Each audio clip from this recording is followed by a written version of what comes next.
Everybody, welcome back to the channel. I'm your host, Steven, and thank you so much for tuning in. I just got this morning the brand new Foo Fighters, Your Favorite Toy. This is their 12th studio album and the second since the death of Taylor Hawkins. This is the follow up to the most excellent, but here we are. So, I've been hearing a lot of things about this album, and I, for one, when I heard the singles, except Asking for a Friend, which is the introduction to this new incarnation of the band. I really love that song. I thought this was sensational. I was looking forward to this album so much until I started hearing these other singles, and I just went, "Oof, I'm not on board. This does not sound good to me." Your Favorite Toy, I thought was a horrible single.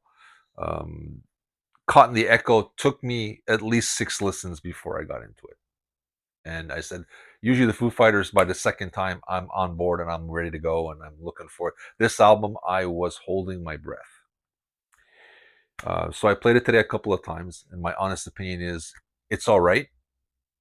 I'm gonna say this is the transition album for the band. This album was them in mourning and coming to terms with the death of Taylor Hawkins, and this is where do the Foo Fighters fit in now? Where do they go? And what do they stand for?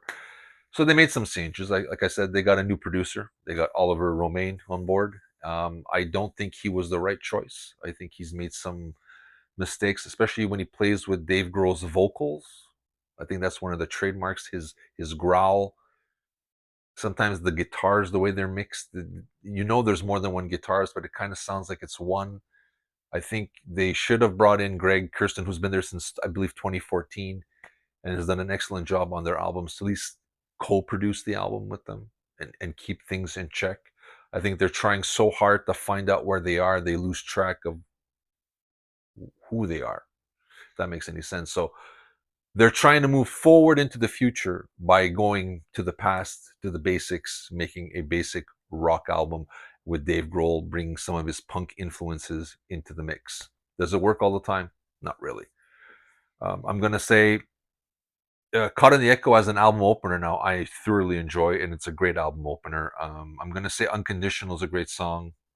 Window is another one. They're the ones that kind of slow down the album for me. The other one, If You Only Knew, I think is probably one of the best songs the Foo Fighters have ever done in a long, long time. And Asking for a Friend.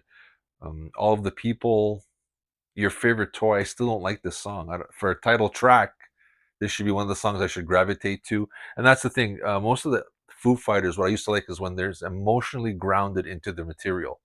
This seems to be them bashing out tunes, and that's okay. They want to do an album of just rock tunes and bash it out. Okay. So if you're looking for creative growth, like an emotional maturity like this album, you're not going to find it on here. This is strictly them in the studio bashing out some tunes, and whatever I think worked for them, they kept. And that's it. But the thing is, there's a good energy on here. You can see they want to play. And that's, like I said, I've always said in most of my reviews, if a band is excited to play the material will stand up. And it does. But being a longtime Foo Fighters fan, I know what they can do. And this is a little bit, I think, falling beneath what I expected.